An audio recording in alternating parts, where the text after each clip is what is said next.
Smriti Irani cylinder sir पे लेकर road पे डांस करने निकल गई थी। 300 का सिलेंडर था। जब से चुनाव की घोषणा हुई है उससे कुछ दिन पहले पेट्रोल का दाम रुक गया है। ठीक, न बढ़ रहा है न घट रहा है। पैसा बच रहा है, उससे आज हथियार खरीदे जा रहे हैं, सड़कें बनाई जा रही हैं। लद्दाख और वहां तक हमारा पूरा कब्जा हो चुका है। कुछ महंगाई कहाँ नहीं है? एक मिनट, हाँ एक मिनट, बतिया आप बात किए, हम सुन रहे थे, अब हमारी भी बात सुन लीजिए। स्मृति ईरानी सिलेंडर सर पे लेकर रोड पे डांस करने निकल गई थी। 300 का सिलेंडर था। 1000 रुपए पहुंचा दिया मोदी जी ने। चुनाव है, सभी को पता है चुनाव है। एक मिनट, अरे 300 आज कितने? रुक जाइए, सुन लीजिए। रुपया सब्सिडी देती थी, वो हमारी जेब से देती थी हमको वापस, उसी को माइनस करके आज जो है 1000 रुपया पहुँचा। ठीक, आप सब्सिडी चाहते हैं, हर एक चीज फ्री में चाहते हैं। आप शिक्षा मांगिए फ्री में, हाँ ठीक, आप स्वास्थ्य मांगिए फ्री में। पहले बतिया पूरी सुनेंगे। बोलिए। पेट्रोल चुनाव का जब से राशन फ्री चाहिए, भाई साहब सुनिए, पहले मूलभूत सुविधाएं तो हमारी पूरी हो जाए, हमारी जरूरी सुन तो लीजिए। आप गांव में जाके देखें अपने वोट के लिए फ्री राशन दे रहे हैं। वोट के 2000 रुपए ले रहे हैं, उसको वापस कर रहे हैं। 2000 रुपए ले रहे हैं, 2000 रुपए खत्म कर लेते हैं, क्यों नहीं वापस करते?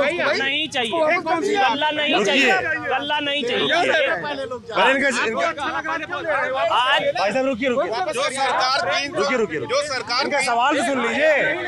जो चाहिए, हाँ ठीक, आप महंगाई हुआ, ठीक, आपका पेट्रोल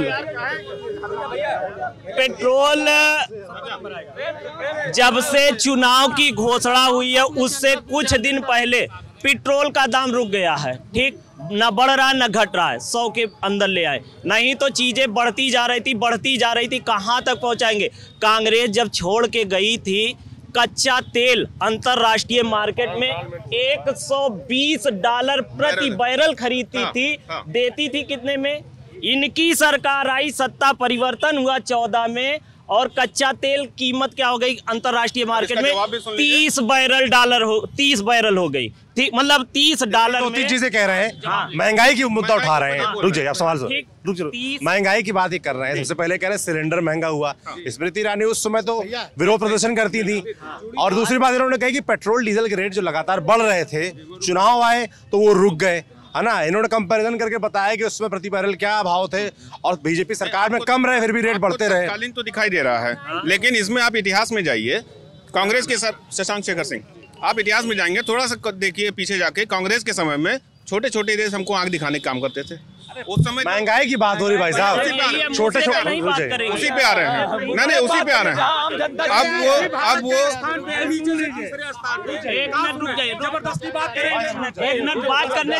कांग्रेस की सरकार पेट्रोल पे सब्सिडी देती थी, गैस पे सब्सिडी देती थी।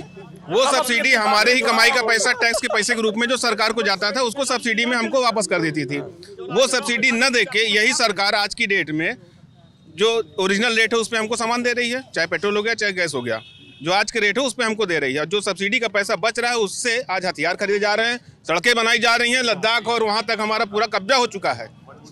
बिल्कुल है। कहाँ का कब्जा हो गया? 300 किलो RDX भी पहुंच, जहाँ तक हमारा देश था वहाँ पे आज की डेट में, जहाँ तक हमारा जो ये कब्जा हो गया ना, 3 बीघा भूमि विवाद भारत और बांग्लादेश के बीच था। मोदी जी जैसे ही सत्ता में आए, 3 बीघा भूमि वाला मुद्दा कैसे खत्म कर दिए जानते हैं आप? उसे दे दिए बांग्लादेश को। पता कर लीजिएगा, ठीक है, मैं भी पढ़ाता हूँ, हमें भी समझ है इतनी। आप कह रहे कब्जा कर रहे हैं, आप कह रहे हैं कब्जा आप कह रहे हैं महंगाई नहीं है, और महंगाई जो हुई है वो सब्सिडी मिलती थी, और वो सब्सिडी सरकार लेके देश का विकास करवा रही है। बिल्कुल खत्म कर दी है, विकास हो ही रहा है। आप सामने देख लीजिए, आपके अपने जिले में NTPC का विस्तार हुआ, जहां पहले 500-600 यूनिट बिजली बनती थी, वहां 1000-1200 यूनिट बनने लगी है। वो कहां से हो रहा है?